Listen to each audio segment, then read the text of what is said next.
Olá, tudo bem? O tema de hoje é muito importante. Em nossos dias, depois de Cristo, sabemos que a salvação é pela graça, mediante a fé no Cristo que já veio. Mas como era a salvação antes de Cristo? Para saber sobre isso e responder essa pergunta, eu convido você a saber a verdade sobre o santuário.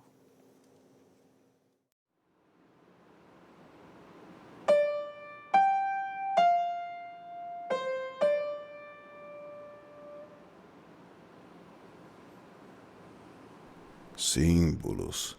O objetivo deles é sempre o mesmo: passar uma mensagem, algo que foi imaginado por um autor.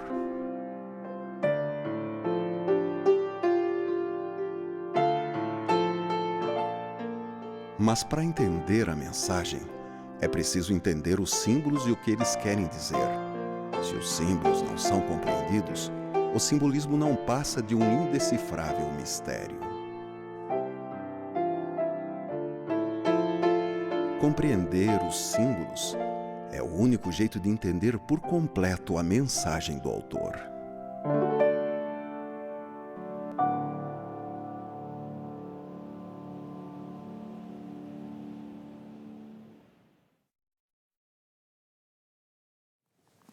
Aqui já tenho a minha Bíblia, acho que você também já tem a sua. Pegue uma caneta, pegue um caderno, tome nota dos textos e também das informações que aqui serão passadas. Ok, vamos abrir a Bíblia então no livro de Êxodo, capítulo 25, versículos 8 e 9. Está escrito: "E me farão um santuário para que eu possa habitar no meio deles, segundo tudo que eu te mostrar para modelo do tabernáculo e para modelo de todos os seus móveis, assim mesmo o fareis." Bem, Deus pediu a Moisés que ele construísse um santuário. E para que Moisés pudesse fazer o santuário, Deus mostrou uma visão e ele viu o santuário celestial. O santuário celestial era o modelo através do qual Moisés deveria fazer um santuário terrestre. É bem curioso isso, porque Moisés não era construtor, Moisés não era arquiteto, nada disso, mas, de acordo com a visão que Deus havia lhe mostrado, então Moisés agora partiu para a construção, sob a direção de Deus, é claro. Para confirmar essa ideia da visão que ele teve e do santuário celestial, eu quero ler com você Apocalipse 11, verso 19, que diz assim: "Abriu-se então o santuário de Deus que se acha no céu, e foi vista a arca da aliança no seu santuário. E sobrevieram relâmpagos, vozes, trovões, terremoto e grande saraivada." Você ouviu isso? A primeira parte do verso 19 é bem esclarecedora, porque diz assim: "Abriu-se então o santuário de Deus que se acha no céu." Então, o santuário terrestre era uma cópia, uma réplica do santuário celestial. Agora, como era então esse santuário? Como foi que Moisés construiu esse santuário? Bem, a Bíblia conta todos os detalhes. Como o nosso tempo aqui não é tão grande assim, nós vamos direto aos detalhes mais importantes.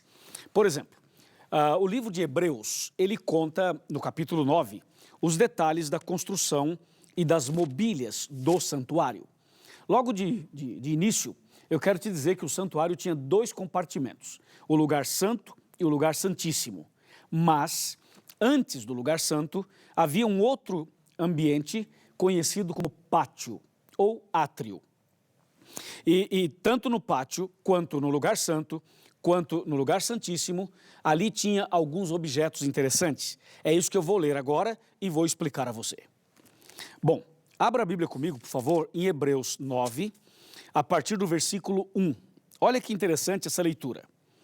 Está escrito: "Ora, a primeira aliança também tinha preceitos de serviço sagrado e o seu santuário terrestre. Com efeito, foi preparado o tabernáculo, cuja parte anterior, onde estavam o candeeiro e a mesa e a exposição dos pães, que se chama o santo lugar. Por trás do segundo véu se encontrava o tabernáculo, que se chama o Santo dos Santos, ao qual pertencia um altar de ouro para o incenso e a arca da aliança totalmente coberta de ouro, na qual estava uma urna de ouro contendo o maná, o bordão de Arão, que floresceu e as tábuas da aliança. Verso 5. E sobre ela os querubins da glória, que com a sua sombra cobriam o propiciatório. Dessas coisas, todavia, não falaremos agora pormenorizadamente. Que texto esclarecedor. Bom, vamos conversar sobre esse detalhe. Então você pode ver o santuário e vamos começar pelo pátio. No pátio tinha dois objetos. Tinha uma pia ou uma bacia com água e do outro lado havia um altar de sacrifício. Quando a gente entra no lugar santo, estamos entrando no lugar santo, você encontra de um lado uma mesa com 12 pães, 2 pilhas de 6. E os pães eram conhecidos como pão da proposição, ou pães asmos, que eram pães magros, feitos sem fermento, somente com a flor da farinha. 12 pães. Do outro lado havia um castiçal, e esse castiçal tinha 7 lâmpadas. E as 7 lâmpadas ficavam acesas dioturnamente. Um pouco mais para frente, quase na divisa do Santo para o Santíssimo, havia um outro altar, que era o altar de incenso, onde se queimava o incenso. Quando a gente sai do lugar santo e entra no Santíssimo, você percebe que tem uma cortina, um véu. Esse véu era justamente a separação, a divisória entre o Santo e o Santíssimo. Entramos agora no Santíssimo. E no Santíssimo havia uma caixa grande, que a Bíblia chama de Arca da Aliança, ou Arca do Concerto. Dentro dessa arca haviam 3 objetos. Estava ali as tábuas dos 10 mandamentos, estava ali a vara de Arão que floresceu e também o maná. Essas 3 coisas estavam dentro daquela arca da aliança. E em cima da arca havia uma tampa. Essa tampa era conhecida como propiciatório. E a tampa propiciatório. Então, em cima dessa tampa, em cima do propiciatório, haviam 2 anjos querubins feitos de ouro, ouro maciço, e eles eram curvados um de frente para o outro. Assim, estava completa ou completo o lugar santíssimo. Agora vem a pergunta, para que servia tudo isso? Qual era o propósito de tudo isso? Bem, Deus queria ensinar para o povo de Israel e para todas as pessoas a mensagem do plano da salvação. Só que Deus queria ensinar o plano da salvação antes mesmo de Jesus morrer na cruz. Resumindo, todo esse santuário e tudo que estava dentro dele tinha um significado importante e apontava para Jesus. Tudo que estava no santuário apontava para Jesus. Era representação de Cristo Jesus. Entendeu? Ok, então vamos analisar os detalhes. No lugar, ou melhor, no pátio, aquela bacia com água, aquela pia com água, a água era um símbolo de algumas coisas. Simbolizava a palavra de Deus, simbolizava o Espírito Santo e simbolizava o batismo. Ok? Agora, aquele altar de sacrifício no pátio representava o sacrifício de Jesus, porque era ali que eles sacrificavam os cordeiros todos os dias. Entrando no lugar santo, aquela mesa com 12 pães, o pão em si representa Jesus, o pão da vida, como diz João 6,48. E o número 7 representava as 7 igrejas de Apocalipse, Apocalipse 1, 2 e 3. E o fato da luz ficar acesa dioturnamente representava Jesus, que em João 8,12 é apresentado como a luz do mundo. Aí, ainda no lugar santo, do outro lado, você tem ali o altar de incenso. E esse altar de incenso representava as orações, o culto, a adoração que o povo de Deus realiza para com Deus, era ali representado por aquele altar de incenso. Entrando no lugar santíssimo, nós encontramos a Arca da Aliança. E aquela vara de Arão lá dentro da arca representava o controle de Deus, que Deus controla a sua igreja, o seu povo e conduz a história, que o mundo inteiro está nas mãos de Deus, inclusive a igreja está também nas mãos de Deus. O maná representava a providência divina. Deus providencia o pão que você precisa e o necessário para o seu sustento. E as tábuas da lei representavam o amor e a justiça, porque, na verdade, a lei de Deus será usada como norma para o juízo final. E, ao mesmo tempo, na lei você encontra o amor e a misericórdia. Você percebeu que cada mobília do santuário tinha um significado especial, exatamente como nós acabamos de explicar. Agora vem uma pergunta-chave para você saber toda a verdade sobre o santuário. Como era o ritual do santuário? O ritual era mais ou menos assim. O pecador reconhecia o seu pecado e então ele pegava um cordeiro sem defeito, sem mancha, e o pecador colocava a mão sobre a cabeça do cordeiro e fazia uma oração a Deus e confessava os seus pecados para Deus com a mão sobre o cordeiro. E aí o pecador dizia: Senhor Deus, eu reconheço que eu sou pecador e reconheço que o salário do pecado é a morte, mas eu não quero morrer, então eu quero colocar sobre o cordeiro o meu pecado e a minha culpa. E ele transferia para o cordeiro aquilo e em seguida ele matava o cordeiro. E o cordeiro morria no lugar do pecador. Assim era o ritual do santuário. Todos os dias os cordeiros eram sacrificados pelo pecador e também pelo sacerdote. E um detalhe importante, o sacerdote pegava o sangue do animal, colocava numa pequena vasilha, entrava no lugar santo e aspergia aquele sangue nas cortinas. E além disso, ele pegava o seu polegar direito e molhava no sangue e colocava nas quatro pontas do altar. Esse era um ritual feito de manhã e à tarde, todos os dias. Todos os dias. Ok? Isso só era feito por causa do sacrifício do cordeiro e por causa do perdão que era dado ao pecador. Entendeu? Para falar mais um pouquinho sobre isso, eu quero sentar aqui e explicar os detalhes finais desse ritual.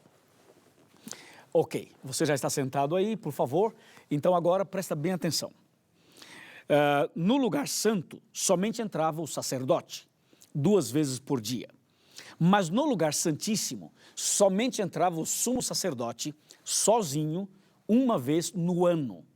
E esse dia que o sumo sacerdote entrava no Santíssimo, a Bíblia menciona que era chamado ou conhecido como o dia da expiação.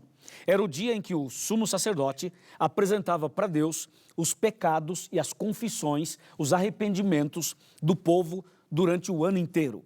Aí Deus se manifestava, a manifestação de Deus era em cima da arca, em cima do propiciatório, e aquela manifestação de Deus era conhecida como Shekinah. E quando Deus se manifestava, Deus perdoava os pecados do povo, pecados cometidos durante o ano inteiro. O sumo sacerdote, quando entrava no Santíssimo, ele tinha 2 animais. Um animal ele mantinha vivo, que representava Satanás. E o outro animal era sacrificado, que representava Jesus e o sacrifício de Jesus. Então, o sumo sacerdote oferecia o sangue desse animal, que representava Jesus, em favor do perdão dos pecados das pessoas durante o ano inteiro. Deus se manifestava, perdoava, o sumo sacerdote saía, comunicava o povo, havia uma festa, uma comemoração, e aquele outro animal vivo era levado para o deserto e era abandonado lá. Lá ele ficava, lá ele morria, lá ele era abandonado. Esse animal que era levado para o deserto era um símbolo de Satanás, que durante 1000 anos estará nessa terra, vagueando solitário de um lado para o outro. Deu para você entender? Tudo isso era o ritual do santuário. Agora você deve estar pensando: pastor Luiz, que interessante tudo isso. E ainda hoje existe esse ritual? Não, já não existe mais. Quando foi que acabou? Quando terminou tudo isso? Veja o que diz aqui Mateus 27, versículos 50 e 51. Está bem aqui. E Jesus, clamando outra vez com grande voz, entregou o Espírito. E eis que o véu do santuário se rasgou em 2 partes, de alto a baixo. Tremeu a terra, fenderam-se as rochas. Ouviu isso? Então, todo o ritual do santuário apontava para Jesus. O altar de sacrifício era o sacrifício de Jesus. O cordeiro era símbolo de Jesus, o cordeiro de Deus. O sacerdote era um símbolo de Jesus Cristo, nosso sacerdote. O sumo sacerdote era um símbolo de Jesus, nosso sumo sacerdote. Todas aquelas mobílias e todos os rituais apontavam para Jesus. Quando Jesus morreu na cruz, então o véu do santuário se rasgou de alto a baixo, mostrando uma intervenção divina e mostrando que aquele ritual estava chegando ao seu final. Sabe por quê? Porque Jesus, o Cordeiro de Deus, que tira o pecado do mundo, como diz João 1:29, estava morrendo na cruz. Consequentemente, não tinha mais sentido matar um cordeirinho, matar um animalzinho e fazer um ritual. Então, é importante que você saiba que quando Jesus morreu na cruz, o véu do santuário se rasgou, tudo aquilo acabou e agora nós olhamos para Jesus, o Cordeiro de Deus, e nele nós temos a salvação. Olha que interessante para você finalmente entender o tema. Hoje, depois de Cristo, nós somos salvos pela fé no Cordeiro que já veio. Mas antes de Cristo, as pessoas eram salvas pela fé no Cordeiro que viria. Tanto antes como depois de Cristo, a salvação é pela graça mediante a fé. Então agora, você não precisa fazer mais sacrifícios. Basta você se ajoelhar, orar a Deus e pedir a Deus perdão, confessar os seus pecados. Faça isso em nome de Jesus. E Jesus, o Cordeiro de Deus, que já morreu por você, agora ele é o seu advogado. Ele intercede por você.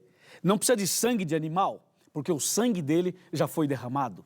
Então agora você pode ser perdoado, lavado, remido pelo sangue de Jesus. Amém? Você aceita o sacrifício de Jesus em seu favor? Você aceita o sangue derramado por ele para purificar você de todo o pecado? Meus parabéns. Eu também aceito. Louvado seja Deus. O Cordeiro morreu, o Cordeiro ressuscitou e em breve Jesus virá para nos buscar. Se você aceita essa mensagem, se você aceita Jesus na sua vida, eu vou orar por você. Oremos. Querido Pai Celestial, obrigado pelo sacrifício de Jesus e obrigado porque todo o ritual do santuário nos ajuda a entender o plano da salvação. Abençoa, Senhor, essa pessoa que estudou comigo hoje e que tomou uma decisão de aceitar o sacrifício de Cristo e de, a partir de hoje, ser lavado e remido pelo sangue do Cordeiro. Em nome de Jesus, amém.